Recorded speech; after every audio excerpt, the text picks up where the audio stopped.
Shalom, selamat siang semuanya. Kembali lagi bertemu bersama kami, God's Word Ministry dan Ada Tertulis dalam seri pelajaran yang masih sama, When the Future Rhymes with History. Sebelum kita mulai Bible Study kita siang hari ini, ada beberapa pengumuman yang ingin kami sampaikan. Yang pertama, kalau saudara-saudara punya pertanyaan terkait materi pembahasan siang ini, saudara boleh chat ke co-host atau host, atau juga boleh WhatsApp ke nomor WhatsApp kami, yaitu 0896 38411 655. Jadi, kalau ada yang mau Bible Study lanjutan atau ingin didoakan secara khusus, boleh hubungi kami lewat nomor WhatsApp yang sudah tertera di layar dan sudah saya sebutkan tadi. Untuk memulai Bible Study kita siang ini, saya akan minta Ibu Weli Wenas untuk pimpin kita dalam doa buka.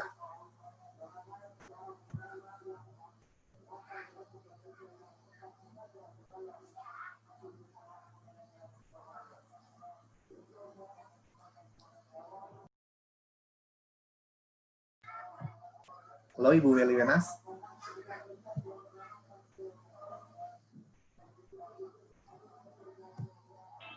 Ada tanya datang. Ya. Ya. Halo. Ya, kita satukan doa kita. Ya Tuhan, Bapa kami yang bertahta dalam kerajaan surga, kami datang menaikkan puji syukur terima kasih padamu Tuhan, atas kesempatan indah Tuhan berikan bagi kami untuk mendengarkan sabda firman-Mu melalui hamba Tuhan Pendeta Pitoy. Biarlah Roh Kudus Tuhan menyertai kami pada ibadah kami siang ini Bapa. Secara khusus hamba Tuhan Pendeta Pitoy akan membentangkan firman-Mu. Biarlah firman yang disampaikan boleh dapat kami mengerti dan lebih dari itu kami dapat hidupkan dalam kehidupan kami. Berkati juga semua perangkat yang digunakan Bapa, jauhkan segala gangguan dan halangan agar acara ini berlangsung dengan baik hanya untuk kepujian bagi nama Tuhan. Bapa, saat ini juga kami memohon Tuhan tolong kami bukan hanya menjadi pendengar-pendengar firman atau pembaca firman, lebih dari itu kami mohon Bapa mampukan kami untuk hidup jadi seperti Yesus. Tabiat Kristus hidup dan berkuasa bagi kami, sehingga kami boleh layak untuk menyambut segala berkat Tuhan di dalam kehidupan kami. Tuhan, terima kasih Tuhan, sertai kami sepanjang ibadah kami ini. Kami puji Tuhan atas jawaban doa kami sembahkan doa dan kehidupan kami. Hanya di dalam nama Tuhan Yesus, Juru Selamat kami yang hidup. Amin. Amin, terima kasih Ibu Weli Wenas atas doa bukanya. Sebelum kita mulai pembahasan, ada pengumuman lagi, yaitu terkait dengan kami, God's Word Ministry dan Ada Tertulis akan mengadakan KKR online pada mulai di hari Minggu tanggal 14 Juni sampai 21 Juni. Jadi KKR akan dimulai jam 7 malam waktu Indonesia Barat. Jadi untuk saudara-saudara yang mendengar suara ini boleh ikut dalam KKR online kami dengan meeting ID yang tertera dalam pengumuman 856 4659 8740. Jangan lupa untuk ajak saudara-saudara, teman, keluarga untuk boleh join di KKR online kami pada minggu yang akan datang. Dengan pembicara Emmanuel Bay. Jadi sekali lagi kami undang saudara-saudara yang hadir dan juga boleh mengundang teman-teman yang lain untuk bergabung bersama dengan kami dalam KKR online kami. Baik, kita akan langsung serahkan kepada Pendeta Roy. Mari kita siapkan hati dan pikiran kita, siapkan Alkitab kita untuk mengikuti pembahasan pelajaran firman Tuhan yang akan dibawakan oleh Pendeta Roy Pitoy. Kepada Pendeta dipersilakan.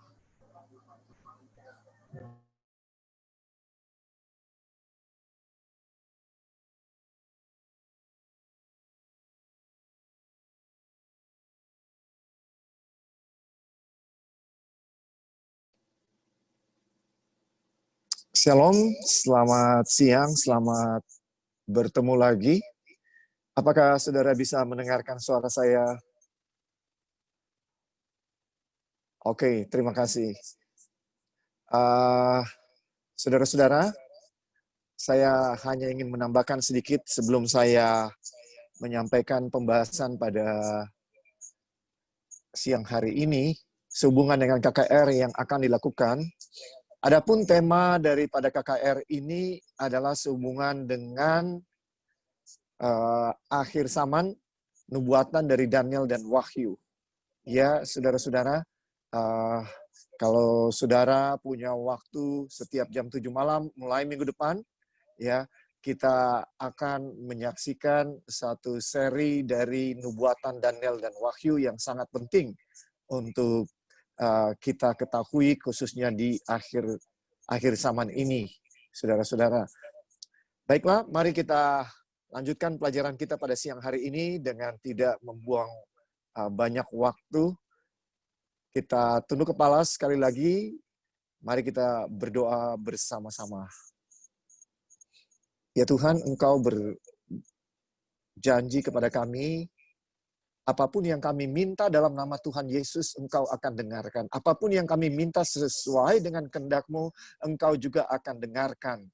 Dan Engkau juga berjanji, ya Tuhan, apapun yang kami minta dan doakan, kalau kami percaya bahwa kami sudah menerimanya, maka hal itu akan diberikan kepada kami. Kami yakin dan percaya bahwa berkat Tuhan akan menjadi bagian kami karena kami akan membuka sabda-Mu. Kami mengundang kehadiran Roh Kudus agar firman-Mu boleh tertanam di dalam hati kami. Terima kasih Tuhan. Di dalam nama Tuhan Yesus kami sudah berdoa. Amin. Saudaraku, mari kita lanjutkan apa yang sudah kita pelajari sejauh ini. Di dalam Daniel pasal 5, kita sudah selesaikan Daniel pasal 5. Mari kita kembali kepada Daniel pasal 2. Sebelum saya akan menekankan hal yang penting yang kemarin sudah disinggung, tapi belum betul-betul disinggung secara penuh. Mari kita kembali kepada Daniel pasal 2. Terakhir kita tinggalkan di dalam ayat 38. Ya, saudara, di dalam ayat 38. Jadi sekarang mari kita lanjutkan di dalam Daniel pasal 2 ayat 39. Ya, kita sudah cukup lama tinggalkan Daniel pasal 2. Mari kita kembali kepada Daniel pasal 2 dan kita lanjutkan mimpi daripada Nebukadnezar. Ya, yang digunakan oleh Tuhan untuk menyatakan apa yang akan terjadi dengan umat Tuhan. Jadi nubuatan-nubuatan ini harus kita ingat, saudara, ini bukan nubuatan tentang setiap sejarah dari bangsa yang ada di atas dunia ini.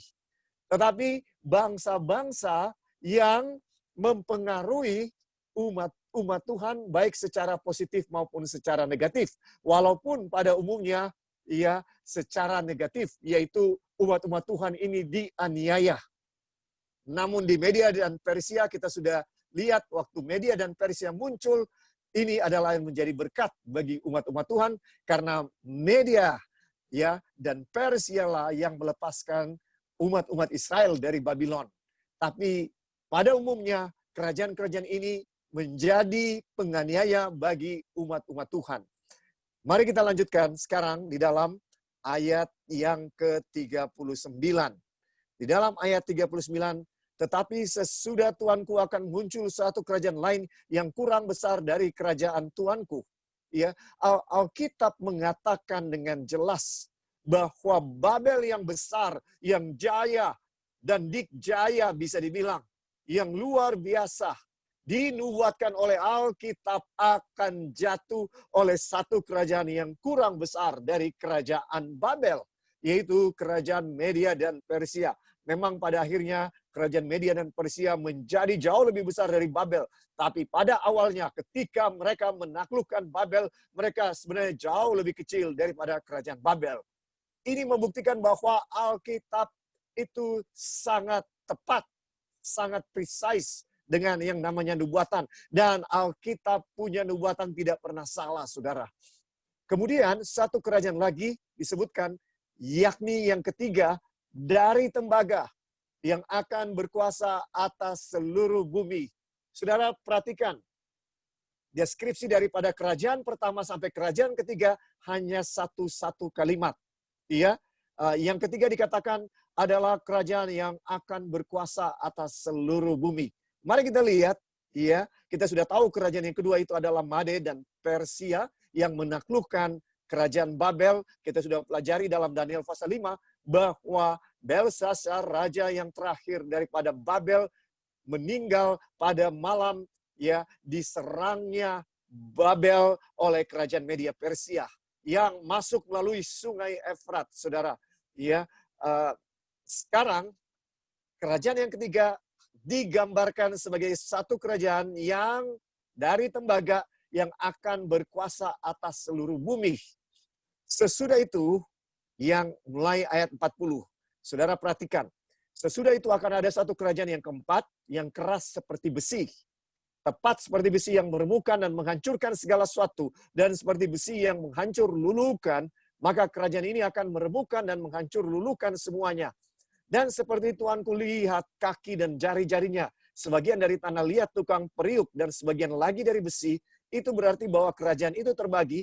Memang kerajaan itu juga keras seperti besi, sesuai dengan yang Tuanku lihat besi itu bercampur dengan tanah liat, tetapi sebagaimana jari-jari kaki itu sebagian dari besi dan sebagian lagi dari tanah liat, demikianlah kerajaan itu akan menjadi keras sebagian dan rapuh sebagian. Ayat 43, seperti Tuanku lihat besi bercampur dengan tanah liat, itu berarti mereka akan bercampur oleh perkawinan, tapi tidak akan merupakan satu kesatuan. Seperti besi tidak dapat bercampur dengan tanah liat. Tetapi pada zaman raja-raja, ayat 44, Allah semesta langit akan mendirikan satu kerajaan yang tidak akan binasa sampai selama-lamanya. Dan kekuasaan tidak akan beralih lagi kepada bangsa lain. Kerajaan itu akan meremukkan segala kerajaan dan menghabisinya. Tapi kerajaan itu sendiri akan tetap untuk selama-lamanya. Tepat seperti yang Tuanku lihat, bahwa tanpa perbuatan tangan manusia, sebuah batu terungkit lepas dari gunung, dan meremukan besi, tembaga, tanah liat, perak, dan emas itu. Allah yang maha besar telah memberitahukan kepada Tuanku Raja apa yang akan terjadi di kemudian hari. Mimpi itu adalah benar dan maknanya dapat dipercayai. Saudara, inilah mimpi dari Nebukadnezar dan makna yang dijelaskan oleh Daniel. Sekarang, saudara, kalau kita lihat penjelasan daripada kerajaan yang pertama, kedua, ketiga, dan keempat, maka kita dapati penekanan daripada Alkitab adalah pada kerajaan yang keempat. Ya, dari mana saya tahu? Oleh karena apa yang dibahas, saudara, adalah kerajaan keempat. Kerajaan pertama, kedua, ketiga, saudara, adalah kerajaan, ya, yang pertama, ketiga ini disebutkan hanya dengan satu kalimat. Tapi kerajaan yang keempat begitu panjang. Dan kenapa kerajaan yang keempat ini penting? Oleh karena pada zaman kerajaan yang keempat inilah Tuhan datang dan mendirikan kerajaannya yang kekal, yang selama-lamanya tidak akan lagi binasa dan kekuasaan tidak akan lagi beralih kepada bangsa lain. Saudara, inilah yang mau disampaikan oleh Daniel. Bahwa saya dan saudara harus memperhatikan kerajaan yang keempat. Karena informasi yang paling banyak diberikan adalah sehubungan dengan kerajaan keempat. Namun begitu, kita akan lihat, ya, Made Parsi adalah kerajaan yang mengalahkan Babel. Apa kerajaan yang ketiga yang katanya akan menguasai seluruh bumi? Ya, yang akan menguasai seluruh bumi. Dan dia akan mengalahkan tentunya kerajaan Media dan Persia. Mari kita lihat di dalam Daniel pasal 8 ayat 20. Di dalam Daniel pasal 8 ayat 20 disebutkan kerajaan ini, saudaraku. Ya, namanya. Di dalam Daniel pasal 8, nanti kita akan sampai ke sini secara detail, tapi saat ini kita hanya menyinggung apa yang akan mengalahkan kerajaan Media dan Persia. Di dalam Daniel pasal 8 ada satu penglihatan yang dilihat, yaitu domba jantan dan kambing jantan. Kemudian kambing jantan menghancurkan dan mengalahkan domba jantan. Ya, dan ini interpretasi daripada mimpi itu, ya, atau penglihatan itu yang dilihat oleh Daniel. Dalam Daniel 8 ayat 20 disebutkan, ya, di dalam ayat 20 disebutkan, domba jantan yang kau lihat itu dengan kedua tanduknya ialah raja orang Media dan Persia. Dan kambing jantan yang berbulu kesat itu ialah raja negeri Yunani, dan tanduk besar yang di antara kedua matanya itu ialah raja yang pertama. Saudara, Alkitab menubuatkan, ya, di dalam Daniel pasal 8. Tahun berapakah Daniel pasal 8 ditulis? Mari kita lihat. Pada tahun ketiga pemerintahan Raja Belshazzar. Ya, pada tahun yang ketiga. Pada tahun yang ke-11 pemerintahan Belshazzar, itulah di dalam Daniel pasal 5 bisa dibilang ketika Babel dikalahkan oleh Media dan Persia. Tahun ke-11. Berarti kalau tahun ketiga, 8 tahun mundur sebelum tahun 539. Sekitar tahun bisa dibilang 548, ya, bisa dibilang. Atau 547.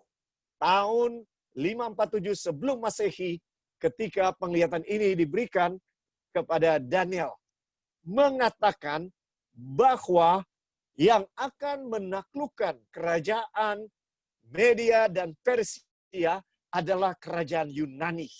Saudara, ini terjadi tahun 331.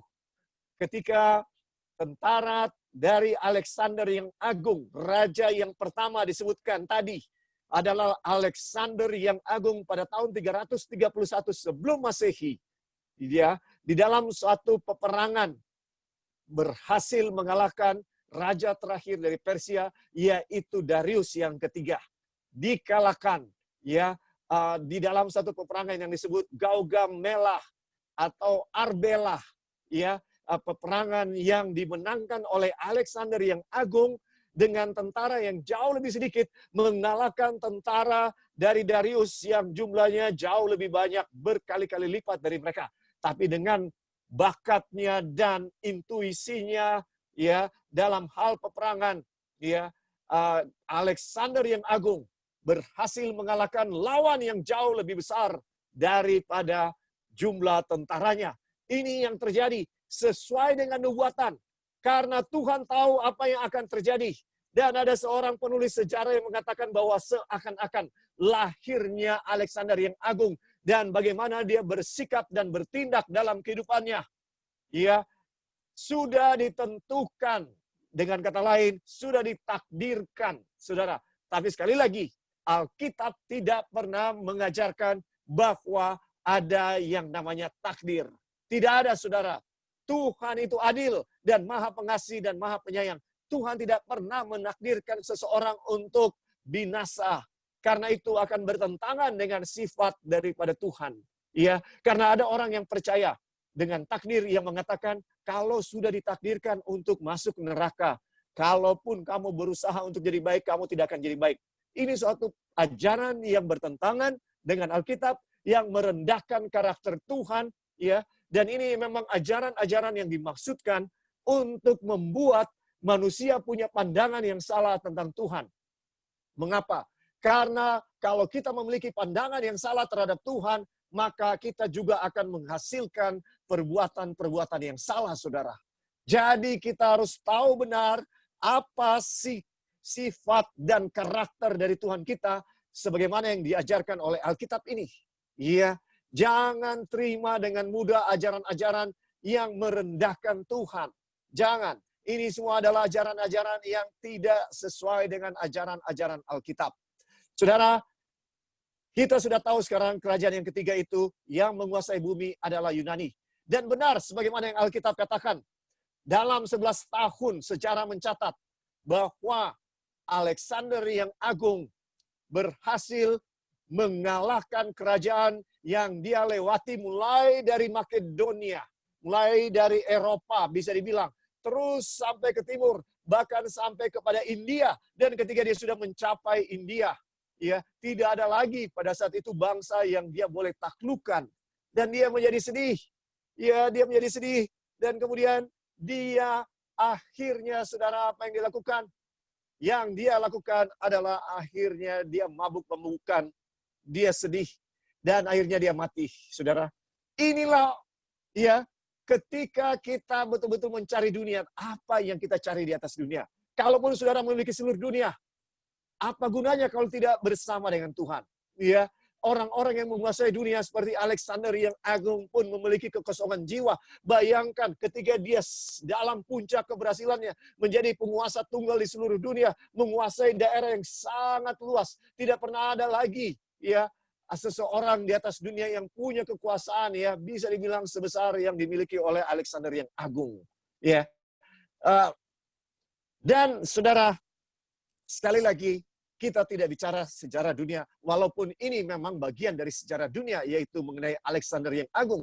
Saudara, yang saya mau sampaikan, bayangkan Alkitab dengan tepat menubuatkan bahwa kerajaan yang ketiga itu tahun 331, kerajaan Yunani sebelum Masehi, 331 sebelum Masehi, Yunani akan datang dan mengalahkan kerajaan Persia. Media dan Persia dinyatakan berakhir tahun 331 sebelum Masehi. Dengan tepat Alkitab menubuatkan bahwa ini yang akan terjadi dan itulah yang terjadi. Saudara bayangkan betapa luar biasanya nubuatan Alkitab ini. Sehingga ada orang-orang yang tidak percaya Alkitab mengatakan bahwa Daniel ditulis bukan pada abad ke-6 sebelum Masehi, tapi lebih tepat pada abad kedua. Ya, saudara, karena apa yang disebutkan oleh Daniel begitu tepat digenapi. Jadi sebagian kritik daripada Alkitab mengatakan ini tidak mungkin. Ini tidak mungkin bisa seperti ini. Saudara, apa yang tidak mungkin bagi manusia itu sangat mungkin bagi Tuhan. Tuhan tahu masa depan dari awalnya. Dia tahu apa yang akan terjadi, saudara, ribuan tahun ke depan. Dia tahu dengan tepat apa yang ada di masa depan. Saudara, itu adalah kabut bagi saya dan saudara, kegelapan bagi saya dan saudara, tapi bagi Tuhan itu adalah terang benderang yang begitu jelas.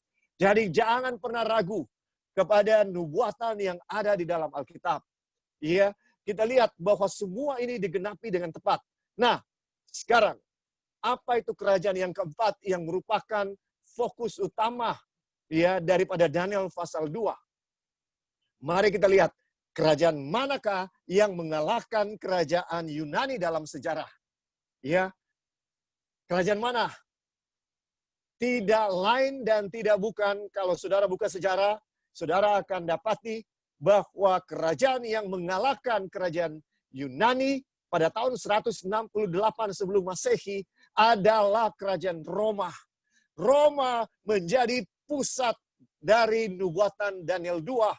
Fokusnya adalah di kerajaan yang keempat. Kenapa? Karena begitu detail dibicarakan tentang kerajaan yang keempat. Dan di dalam Daniel pasal 7 kemudian nanti kita akan pelajari, saudara, kita akan dapati bahwa 4 kerajaan ini diulangi lagi dengan lebih banyak detail soal kerajaan yang keempat. Demikian juga di dalam Daniel pasal 8. Diulangi hal yang sama, ya. Namun Babylon sudah tidak disebutkan lagi karena nubuatan tahu bahwa Babylon tidak lama lagi akan hancur di zaman pemerintahan daripada Belshazzar. Saudara, kemudian juga diulangi lagi dalam Daniel pasal yang ke-11. Ini adalah 4 penglihatan utama di dalam buku Daniel dan berbicara mengenai hal yang sama, yaitu 4 kerajaan. Yang pertama Babel, yang kedua Made Parsi, yang ketiga kerajaan Yunani, dan yang keempat adalah kerajaan Roma. Dan di dalam kerajaan Roma lah dikatakan bahwa akan datang akhir daripada dunia ini. Tapi saudara bertanya, kerajaan Roma sudah nggak ada pendeta, sudah lama lenyap. Ya, kerajaan Roma lenyap berdasarkan ahli sejarah. Ya, saudara, tahun 476 Masehi secara resmi oleh sejarawan dinyatakan sebagai berakhirnya kerajaan Roma, the Great Roman Empire. Pada tahun 476 Masehi berakhirlah kerajaan Roma. Tapi kerajaan Roma tidak pernah ditaklukkan oleh kerajaan manapun, saudara. Dia lebih hancur runtuh oleh karena perpecahan di dalam dirinya sendiri. Inilah yang diajarkan oleh Daniel 2 dan dengan tepat digenapi, saudara. apa yang kita ragukan dari Tuhan kita. Dia tahu apa yang akan terjadi dan dia nyatakan itu sebelum itu terjadi supaya kalau itu terjadi kita tahu bahwa dialah Mesias, dialah Tuhan kita, dia tahu masa depan kita. Tidak ada yang perlu kita ragukan. Walaupun kita tidak tahu apa yang akan terjadi dengan masa depan kita, apakah akan diberlakukan new normal atau lockdown tetap akan dilakukan, kita tidak tahu saat ini. Tapi Tuhan tahu pasti apa yang akan terjadi dengan kita. Apa yang akan terjadi dengan COVID ini, berapa lama dia akan berakhir, Tuhan tahu persis, saudara.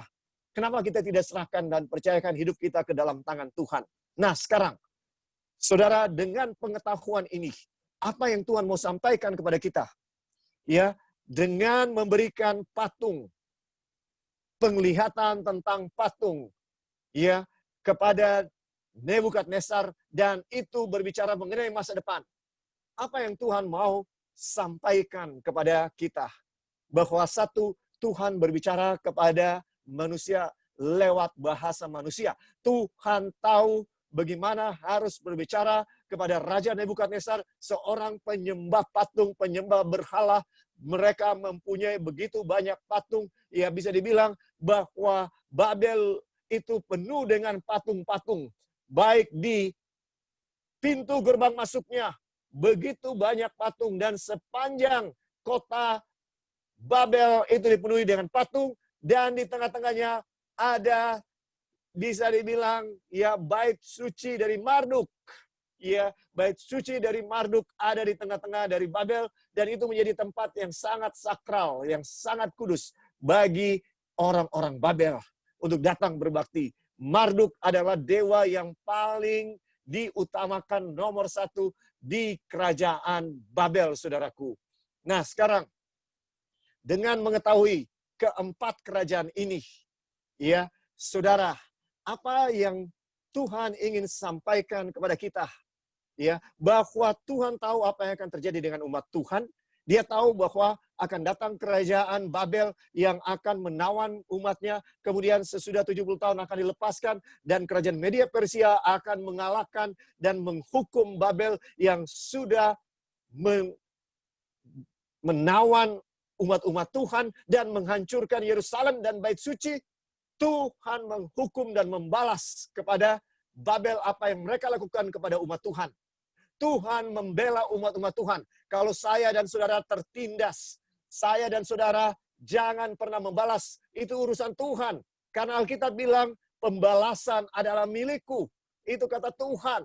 Saudara jangan pernah membalas. Tuhan tahu apa yang terjadi dengan saya dan saudara. Ya, kalau ada orang yang berbuat tidak baik kepada saya dan saudara, ingat, kita punya Tuhan. Tuhanlah yang akan menjaga saya dan saudara. Kita tidak perlu takut. Ya, ini pelajaran yang sangat penting dari Daniel pasal 2, bahwa Tuhan yang mengendalikan sejarah, bahwa Tuhan yang mengetahui apa yang akan terjadi di masa yang akan datang, bahwa Tuhan akan terus menyertai umatnya sebagaimana dia telah sertai di masa yang lalu. Nah, menarik bahwa ada 4 kerajaan, dan kerajaan keempat yang paling penting, dan kita sudah tahu bahwa kerajaan yang keempat itu adalah Roma. Dan di dalam kerajaan Roma inilah Tuhan Yesus datang pertama kali, ya, di atas dunia ini, di dalam kerajaan Roma, saudara. Dan Roma lah bisa dikatakan yang membunuh Tuhan Yesus. Oleh sebab ketika para pemimpin Israel, imam-imam kepala, ya, dan imam besar, mereka bersepakat untuk membunuh Yesus. Mereka tidak punya kekuasaan sipil untuk mengeluarkan hukuman mati. Mereka tidak punya karena mereka sedang dijajah oleh Roma. Itu sebabnya mereka harus kirim Yesus sesudah Mahkamah Agama dan Mahkamah Agama memutuskan untuk membunuh Yesus.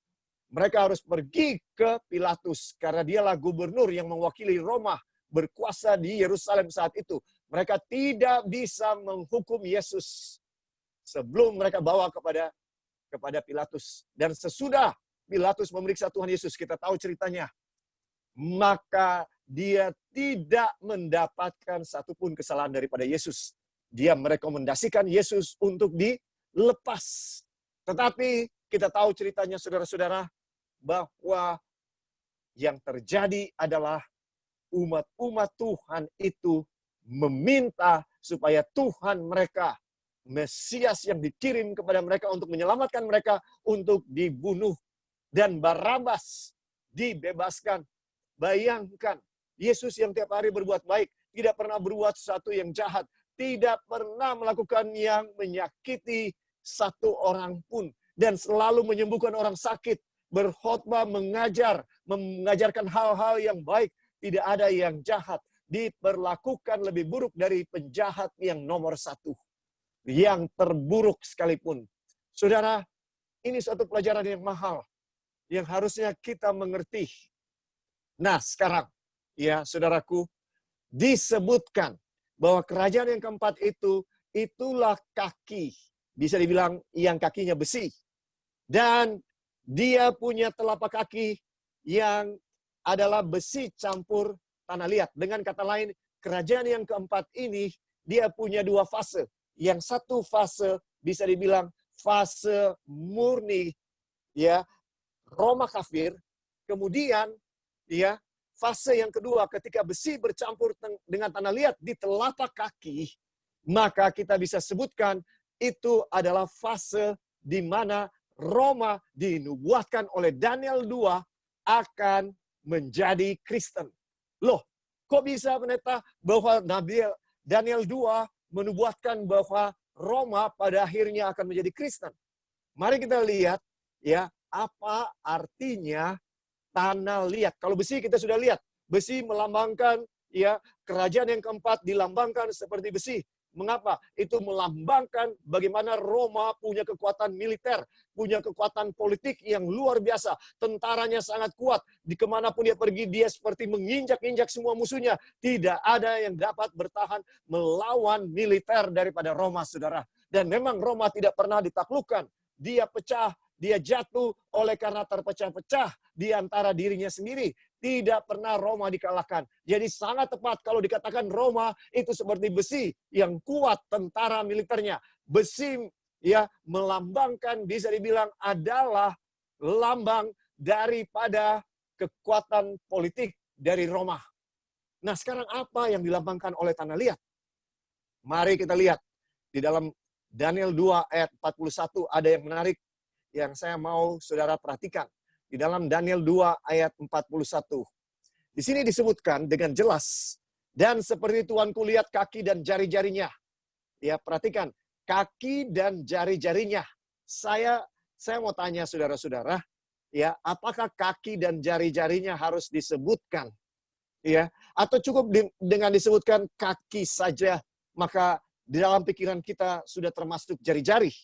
Ya, tapi Alkitab sangat spesifik, saudara. Dengan mengatakan bahwa kaki dan jari-jari, Alkitab mau kita menyadari bahwa ini dibedakan lagi. Jadi, kita bisa katakan bahwa di dalam kerajaan yang keempat, dia akan terbagi dua bagian. Yang pertama adalah Roma kafir, kita sebutnya Roma kafir, ya, Roma aslinya. Kemudian, sesudah Roma kafir ini runtuh tahun 476 Masehi, akan muncul Roma Kristen. Ya, akan muncul Roma Kristen. Dan Roma Kristen ini juga akan terbagi menjadi dua bagian. Bagian yang pertama bisa dibilang antara tumit sampai sebelum jari-jari. Dan bagian yang terakhir, bagian yang kedua bisa dibilang dari fase Roma Kristen ini adalah ujung jari-jari. Ya, bisa dibilang. Oleh sebab kalau kita perhatikan ketika patung ini disebutkan tangannya, tidak disebutkan tangan dan jari-jari. Artinya Alkitab mau kita perhatikan dengan seksama bahwa kerajaan yang keempat ini punya dua fase, Roma kafir, kemudian Roma akan jadi Kristen, dan Roma Kristen ini ya terbagi dua, bisa dibilang ya untuk membedakan bahwa akan muncul binatang yang ada di dalam Wahyu 13 ya yang melambangkan Kristen akan berkuasa ya dari pandangan ya, buku Daniel itu adalah masa depan. Ya, dari pandangan kita itu sudah terjadi di masa yang lalu. Ya, ini dia yang mau disampaikan di dalam Daniel 2 ayat 41. Nah, sekarang kita mau lihat apa artinya tanah liat tukang periuk, sehingga saya mengambil kesimpulan bahwa Roma akan menjadi Kristen dan Kristen akan menjadi penguasa di atas dunia ini. ya, bisa dibilang yang kita sudah bahas, yaitu Kristen formalitas dan bukan Kristen yang sejati, dan merekalah yang akan menganiaya Kristen yang sejati. Ya, pada akhirnya inilah skenario yang sedang disampaikan oleh Daniel pasal 2. Dari mana saya tahu apa yang saya sebutkan ini? Memang kita sudah pelajari ini di dalam Matius 24 dalam seri Apakah Ini Akhir Dunia. Kalau saudara belum sempat lihat, saudara boleh lihat ya di YouTube channel yang sudah ada tertulis maupun God's Word Ministry. Di situ ada semua video-videonya, pelajaran-pelajaran sebelumnya, karena ini sangat berhubungan, berkaitan erat satu dengan yang lain. Tidak bisa dipisahkan, karena pada dasarnya ini adalah kesaksian Yesus. Ya, nubuatan adalah kesaksian Yesus yang Yesus berikan secara khusus di dalam buku Wahyu dan buku Daniel kepada umat-umat Tuhan supaya kita tidak disesatkan. Kita tidak disesatkan di akhir zaman. Itu tujuannya, supaya kita menjadi Kristen yang sejati, saudaraku. Mari kita lihat ya, kenapa kesimpulan itu bisa diambil. Oleh sebab di sini disebutkan, kalau saudara perhatikan, saya ulangi bacanya di dalam ayat 41, ini ayat yang sangat penting. Dan seperti Tuhan kulihat, kaki dan jari-jarinya, sebagian dari tanah liat tukang periuk, dan sebagian lagi dari besi, itu berarti bahwa kerajaan itu terbagi. Memang kerajaan itu juga keras seperti besi, sesuai dengan yang Tuhan kulihat, besi itu bercampur dengan tanah liat. Nah, saudara perhatikan, di sini, di awal disebut tanah liat tukang periuk. Tetapi, di akhir hanya disebut sebagai tanah liat. Tidak lagi disebut tanah liat tukang periuk. Nah, ada satu kata di dalam bahasa Indonesia yang tidak diterjemahkan oleh Lembaga Alkitab Indonesia, yaitu miry. Ya, di dalam King James Version ini disebutkan sebagai miry clay. Ya, kalau di atas disebutkan tanah liat tukang periuk, itu potter's clay. Di bawah potter's clay itu sudah jadi miry clay. Ya, miry clay. Saudara mungkin bisa ya lihat nanti di layar, saya mau coba tampilkan ya, paling enggak ada yang bisa kita lihat ya, perbandingannya ini ya, disebutkan ya di sini. Kalau saudara perhatikan di layar disebutkan di King James Version ya, saudara, ada yang di highlights miry clay. Di dalam bahasa Indonesia tidak diterjemahkan, dan ini menyatakan sesuatu yang sangat penting sedang terjadi, yaitu ada proses perubahan dari potter's clay kepada miry clay. Sayangnya tidak diterjemahkan. Apa ini miry clay? Apa ini potter's clay? Apa yang dilambangkan oleh kedua hal ini? Di dalam Yesaya 64 ayat 8 firman Tuhan berkata, tetapi sekarang ya Tuhan, Engkaulah Bapa kami, kamilah tanah liat, dan Engkaulah yang membentuk kami, dan kami sekalian adalah buatan tangan-Mu. Saudara, dengarkan, di sini dikatakan bahwa kamilah tanah liat, Engkaulah Bapa kami. Siapa yang berkata kami? Ini adalah umat Tuhan. Dengan kata lain, ya, tanah liat di dalam Alkitab menggambarkan umat Tuhan. Ketika umat Tuhan, orang Kristen, akan bergabung dengan kekuasaan politik Roma, maka saudara, gegenapan daripada nubuatan ini akan terjadi. Dan ini digenapi ketika dalam pelajaran sebelumnya saya sampaikan, Konstantin menjadi Kristen, Kaisar Roma pertama yang menjadi Kristen. Dimulailah era di mana kegenapan Daniel 2 ini diberikan. Ketika pemimpin-pemimpin Kristen memilih untuk mengulur ya, berjabatan tangan dengan tawaran yang disampaikan oleh Konstantin, maka terjadilah aliansi antara agama dan negara bersatu. Dan apa yang terjadi? Terjadilah penganiayaan kepada orang-orang Kristen yang tidak mau kompromi dengan kebenaran.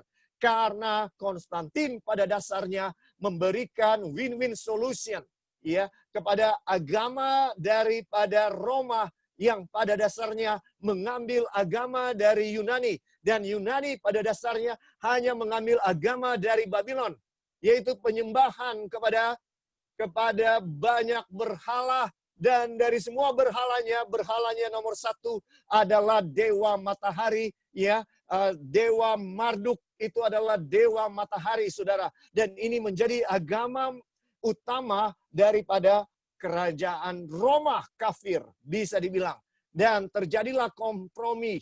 Tapi pemimpin-pemimpin Kristen yang sejati tidak mau berkompromi, dan mereka lah yang dianiaya. Saudara-saudara, dikejar-kejar untuk dibunuh karena mereka tidak mau berkompromi. Sesudah begitu lama antara agama dan negara ini bersatu di dalam sejarah gereja, saudara, apa yang terjadi? Mari kita lihat Mazmur 40 ayat 3 untuk menjelaskan apa yang dimaksud dengan miry clay. Ia mengangkat aku dari lubang kebinasaan, dari lumpur rawa. Inilah arti kata daripada miry clay. Saudara perhatikan, kalau kita tahu bagaimana tanah liat dibentuk untuk menjadi bejana-bejana, ya, yang digunakan di rumah tangga, maka kita tahu bahwa tanah liat itu tidak bisa bercampur sedikit pun. Dia harus murni, dia tidak bisa ada yang kotor, maka dia tidak akan bisa menjadi bejana yang layak untuk digunakan. Maka yang terjadi ketika hal itu terjadi, si tukang periuk harus mulai lagi membentuk bejana ini dari awal. Dan dia harus murnikan, dia bentuk, dia haluskan, dan akhirnya jadilah. Tapi kalau tanah liat itu sudah dikotori, maka yang terjadi, bejana itu tidak akan bisa dibuat. Ketika agama dan politik bersatu, saudara, ya, Alkitab menubuatkan di dalam Daniel 2 ini akan terjadi. Ketika gereja Kristen ini akan bersatu dengan politik, kekuasaan politik yang ada di kerajaan Roma, maka yang terjadi adalah kompromi, dan umat Tuhan yang digambarkan sebagai tanah liat tukang periuk. Karena tukang periuknya sesungguhnya adalah Tuhan sendiri. Tuhan yang membentuk saya dan saudara. Tapi ketika agama ini bercampur dengan politik yang suci, bercampur dengan yang tidak suci, maka yang terjadi adalah tanah liat tukang periuk itu telah menjadi lumpur rawa. Kemurtatan terjadi.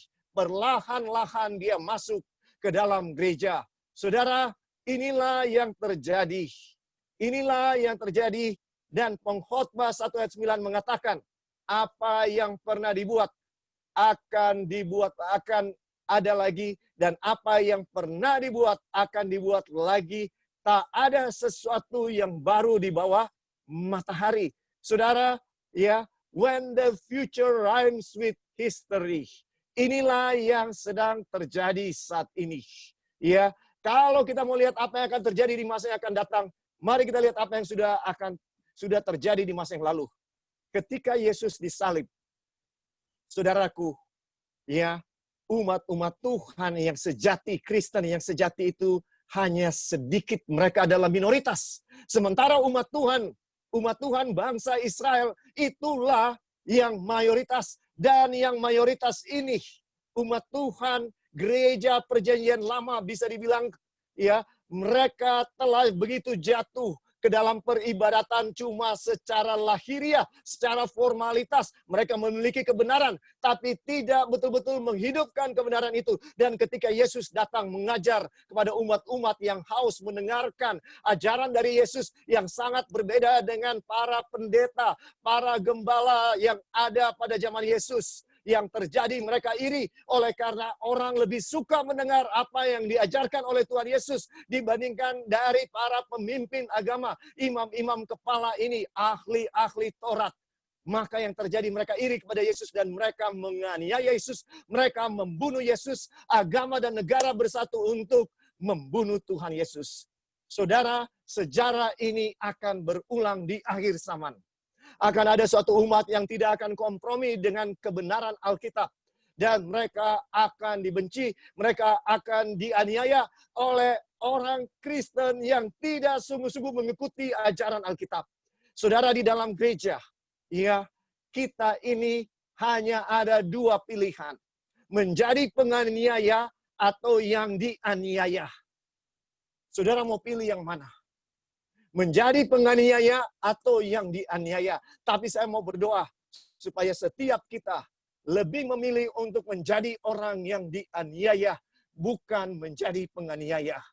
Saudara, kalau kita gabungkan yang suci dengan yang tidak suci, maka yang terjadi, inilah yang terjadi. Dan Alkitab sudah menubuatkan itu yang akan terjadi. Mengkonfirmasi apa yang disampaikan oleh Tuhan Yesus langsung. Bahwa kamu akan dibenci oleh semua orang. Dan kamu akan dianiaya. Dan bahkan, ya, saya mau ulangi ayat yang saya sudah sering baca ini supaya ini benar-benar tertanam di dalam hati dan pikiran saudara. Dan kita percaya dengan nubuatan.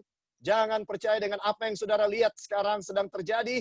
Ya, tapi lihat, percayalah dengan apa yang Tuhan Yesus katakan di dalam nubuatan maupun melalui nabi-nabinya. Ya, di dalam Yohanes 16 ayat 2. Di dalam Yohanes 16 ayat 2 firman Tuhan mengatakan, ya, kamu akan dikucilkan, bahkan akan datang saatnya bahwa setiap orang yang membunuh kamu akan menyangka bahwa ia berbuat bakti bagi Allah. Dan ini digenapi, saudara. Digenapi pada zaman rasul-rasul. Rasul-rasul dibunuh, ya, bahkan Rasul Paulus adalah penganiaya nomor 1 dan dia berusaha untuk membunuh orang-orang Kristen dan dia berpikir dia sedang melakukan bakti buat Tuhan. Saudaraku, ini sudah terjadi. Ini dinubuatkan sebelum terjadi oleh Tuhan Yesus dan sudah terjadi waktu zaman rasul-rasul dan ini akan terjadi lagi di zaman akhir. Saudara, orang Kristen sejati pada zaman Yesus adalah minoritas. Sementara umat Tuhan, bangsa Israel adalah mayoritas. Dan mereka mempersatukan kekuasaan agama dan politik untuk mendapatkan kepuasan daging mereka. Yaitu mereka iri sama Yesus, mereka benci sama Yesus, walaupun Yesus tidak pernah berbuat yang jahat kepada mereka. Saudara, ini juga yang akan terjadi kepada saya dan saudara di akhir zaman. Coba saudara bayangkan, waktu Tuhan Yesus katakan nubuatan Matius 24, bahwa kamu akan dibenci dan dikejar oleh banyak orang, dan semua orang akan membenci kamu seluruh dunia. Dan Tuhan Yesus juga mengajarkan kepada nabi-nabi dan di dalam buku Wahyu, bahwa Antikristus itu akan menjadi penguasa dunia. Dan Antikristus itu atau Mesias palsu dan Nabi palsu di dalam Matius 24 yang kita sudah pelajari. Ada banyak Mesias palsu yang muncul dan Nabi-Nabi palsu yang muncul. Tetapi dari semua itu di dalam 1 Yohanes 2. Mari kita pergi ke sana karena mungkin saudara sudah lupa. Mari kita lihat 1 Yohanes pasal yang kedua. Ya, ayat 18 dan 19. 1 Yohanes pasal 2 firman Tuhan berkata, ya, di dalam ayat 18 mengenai Antikristus. Anak-anakku, waktu ini adalah waktu yang terakhir. Dan seperti yang telah kamu dengar, seorang Antikristus akan datang. Sekarang telah bangkit banyak Antikristus. Saudara dengarkan, pada zaman Yohanes dia bilang sekarang sudah bangkit banyak Antikristus. Tetapi seorang Antikristus akan datang. Ya, ketika Antikristus itu datang, seorang Antikristus itu datang, maka kita tahu waktunya sudah sangat singkat. Saudaraku, kita sudah pelajari bahwa Antikristus itu adalah Mesias palsu yang merupakan binatang pertama dalam Wahyu 13, sementara Nabi palsu itu adalah binatang yang kedua dalam Wahyu 13. Mereka bekerja sama dengan naga yang merupakan lambang dari setan, maka ini membentuk 3 persatuan dari roh-roh najis, ya, yang mereka keluarkan, saudara, untuk menyesatkan seluruh orang yang ada di atas dunia ini. Apa pelajaran yang saya dan saudara harus siapkan pada akhir zaman ini? Bahwa jangan campur yang suci dengan yang tidak suci. Begitu banyak orang Kristen bilang, apa salahnya kalau saya jadi politician? Apa salahnya? Saudara, apa gunanya orang Kristen jadi politician, kemudian kehilangan keselamatan? Tuhan Yesus bilang, kalau matamu membuat engkau binasa, lebih baik cungkil matamu. Kalau tanganmu membuat engkau jadi tidak selamat, cungkil tanganmu. Kenapa patung ini betul-betul dikondem oleh Tuhan? Bisa dibilang, oleh karena semua yang ada di patung ini, kepala, dada dan tangan, paha dan perut, kaki, semua ini kalau digunakan bukan untuk Tuhan, maka itu jadi berhala. itu jadi berhala, saudara. Sehingga akhirnya patung ini harus dihancurkan. Saudara, yang saya mau sampaikan, yang penting yang kita harus ketahui. Saudara, ingat nggak dengan perumpamaan Tuhan Yesus tentang penabur? Di dalam Matius pasal 13, ada seorang yang pergi menabur. Orang itu, ya, dalam perjalanannya pergi ke ladang di tanah yang baik, dia melewati jalan yang berbatu-batu. Dan sementara dia lewat di jalan yang berbatu, ada benih yang jatuh di pinggir jalan. Kemudian ada benih yang jatuh di tanah yang berbatu-batu. Dan kemudian ada benih yang jatuh di dalam semak belukar. Dan Tuhan Yesus kemudian ya menjelaskan ada benih yang jatuh di tanah yang baik dan dia berbuah banyak dan menghasilkan 100 kali lipat, 60 kali lipat, dan 30 kali lipat. Saudara, perumpamaan ini menggambarkan 4 tanah yang berbeda. Tahukah saudara bahwa 4 tanah yang berbeda ini juga melambangkan 4 kerajaan? Ini paralel, saudara. Ya, dari mana saya tahu bahwa ini paralel? Mari kita lihat. Benih yang jatuh di tanah di pinggir jalan, ya, apa yang terjadi? Ya, dengan cepat diambil oleh burung, dimakan oleh burung, dan katanya burung itu adalah setan, musuh itu. Itu artinya, saudara, ya, bisa dibilang orang-orang yang ditawan di Babel, orang Israel, orang Yehuda, kerajaan Yehuda yang ditawan di Babel terjadi karena mereka tidak percaya kepada firman Tuhan.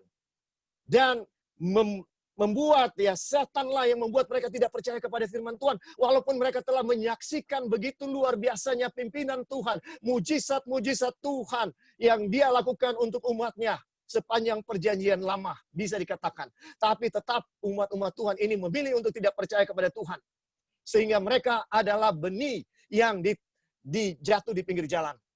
Pada zaman Babylon, selain Daniel, Sadrak, Mesak, Abednego, pada umumnya umat-umat Tuhan tetap tidak bertobat. Mereka tetap tidak percaya kepada Tuhan. Walaupun mereka sudah dihukum, ya, bukan hanya ditegur.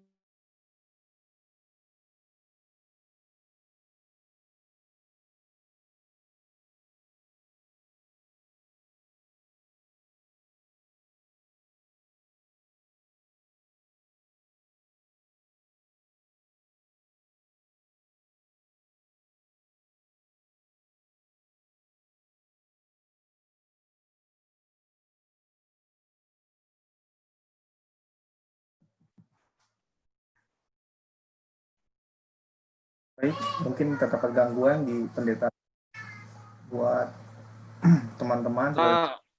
Mereka pun tetap tidak percaya kepada Tuhan, saudara.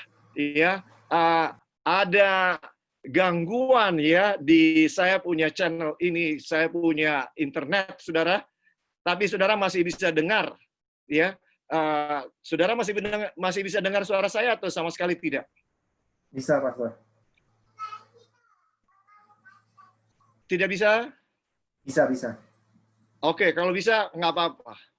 Ya, mudah-mudahan dia bisa kembali, ya, videonya. Tapi kalaupun enggak, saudara masih bisa dengar suara saya, iya kan? Itu yang mungkin lebih penting, ya, saudara-saudara. Jadi kita lihat bahwa umat-umat Tuhan, ya, tidak mau, ya, bertobat dan tidak bisa dikatakan. Tapi kemudian benih yang jatuh di tanah yang berbatu-batu. Apa yang dilambangkan ini? Ketika media Persia datang membebaskan Israel, ya, umat Israel dari Babel, ada sedikit sukacita bahwa Tuhan menolong mereka. Jadi kalau saudara perhatikan, ya, benih yang jatuh di tanah yang berbatu-batu, dikatakan mereka bersukacita ketika mereka mendengar kebenaran. Tetapi karena dia tumbuh di tanah yang berbatu-batu, dia tidak berakar. Dan ketika matahari datang, maka layulah semua tanaman itu. Ini menyatakan, ya, ketika ada penganiayaan, bisa dibilang, saudara, ya, ketika ada penganiayaan, maka akhirnya umat-umat Tuhan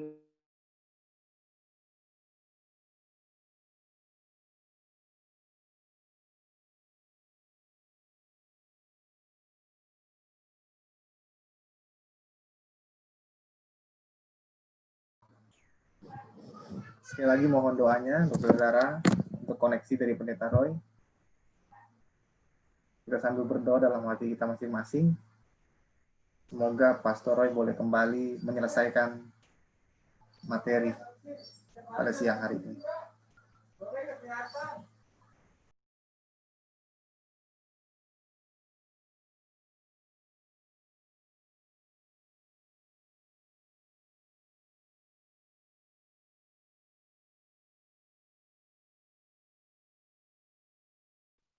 Saudara bisa dengar lagi?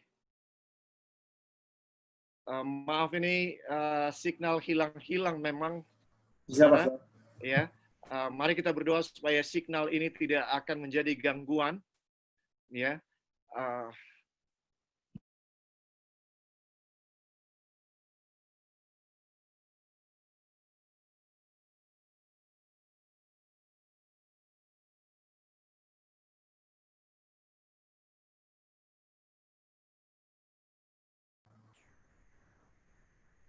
Lo Pastor masih mute kayaknya.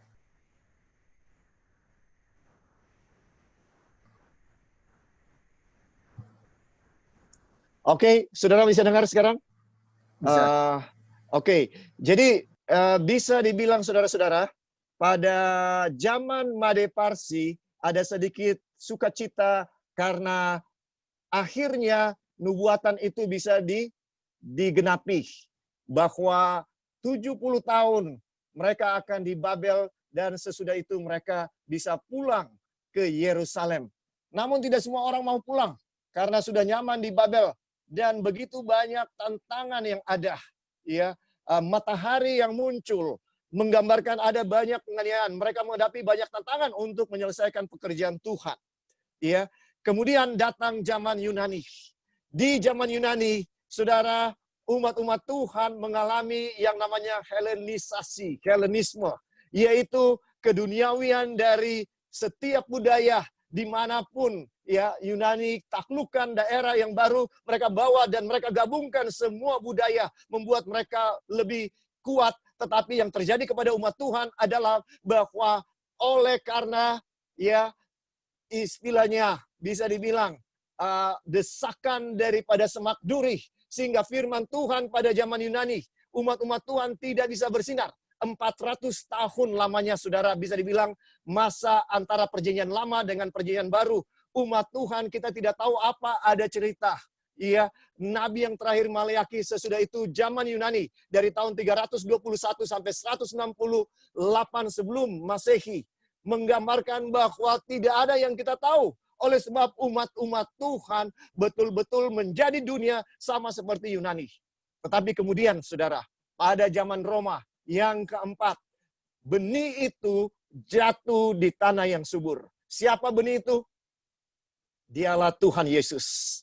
Tuhan Yesus datang di zaman Roma.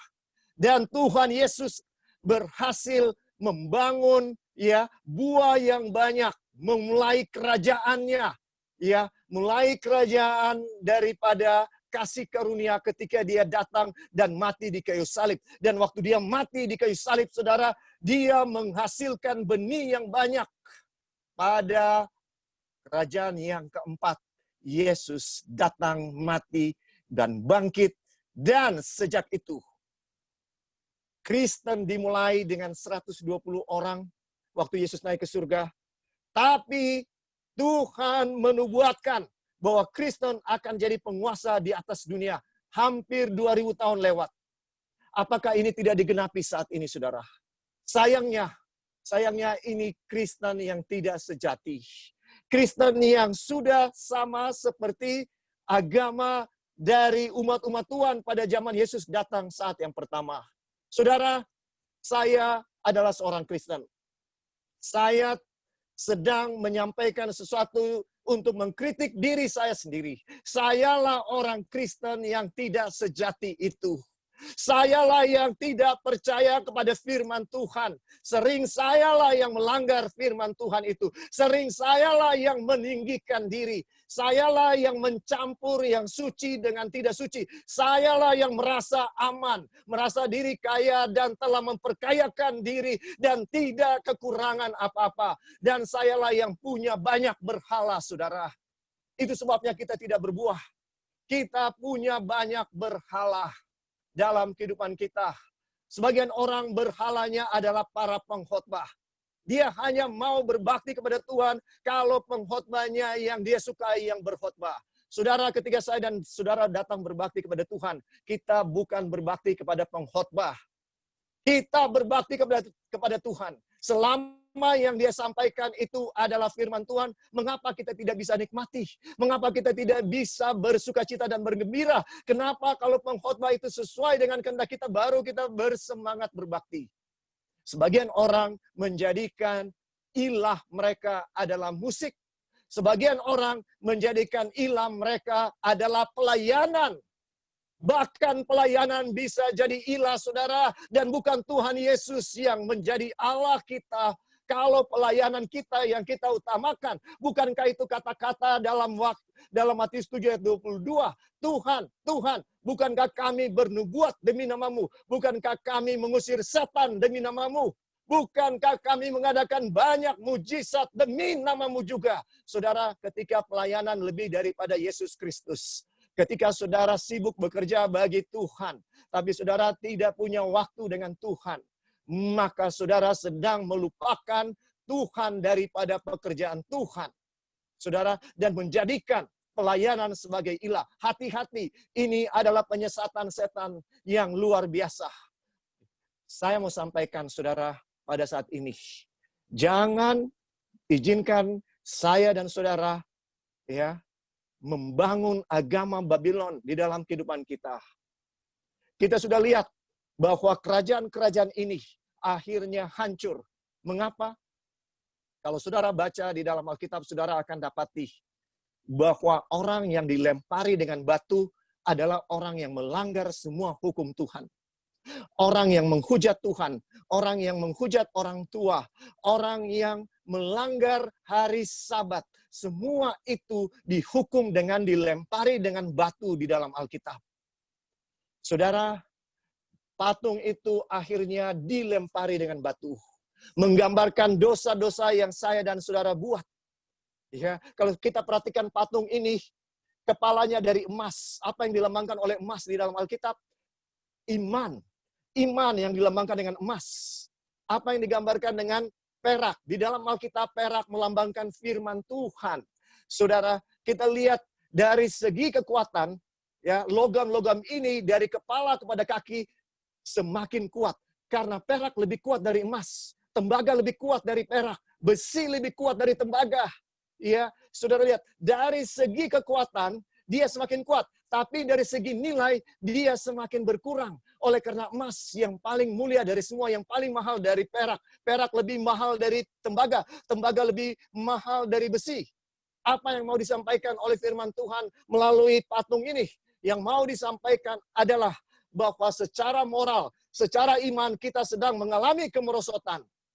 Ya, tetapi secara kekerasan, kita semakin keras, hati kita semakin keras. Saudara dengarkan, kita akan binasa kalau kita terus menyembah patung binatang ini tanpa kita sadari. Mari kita datang kepada Tuhan, memohon belas kasihan Tuhan, agar Tuhan memberikan kepada kita hati yang bisa membedakan yang benar dari yang salah. Hati yang mau menurut segala kehendak Tuhan. Kita tidak mampu dengan kekuatan kita sendiri menurut segala kehendak Tuhan, saudara. Tidak akan mampu. Kita membutuhkan kasih karunia Tuhan. Saya mau sampaikan, saudara, mari kita mengadakan pemeriksaan diri yang sungguh-sungguh. Mari kita menangis kepada Tuhan. Menangis kalau ada saja satu berhala dalam hidup kita. Mari kita menangis, meminta pertolongan Tuhan di akhir zaman ini. Masih begitu banyak pelajaran daripada patung ini. Tapi nanti kita akan lanjutkan. Tapi saudara, Tuhan Yesus telah mati. Dialah benih yang baik itu. Dan ketika dia mati, dia menghasilkan banyak buah. Buah-buah itu adalah saya dan saudara. Dia mau banyak bawa buah pulang ke dalam kerajaan surga.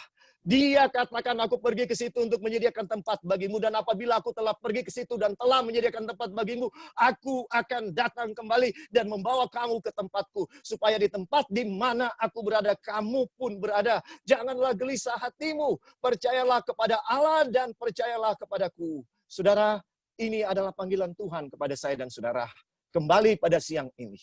Mari kita menyerahkan hidup kita sesungguhnya kepada Tuhan. Kita butuh untuk duduk dekat kaki Yesus, merendahkan diri, memeriksa diri kita, dan habiskan waktu dengan Yesus. Itu jalan satu-satunya agar kita bisa menang dan mengetahui segala kejahatan yang mungkin kita tidak sadari lagi.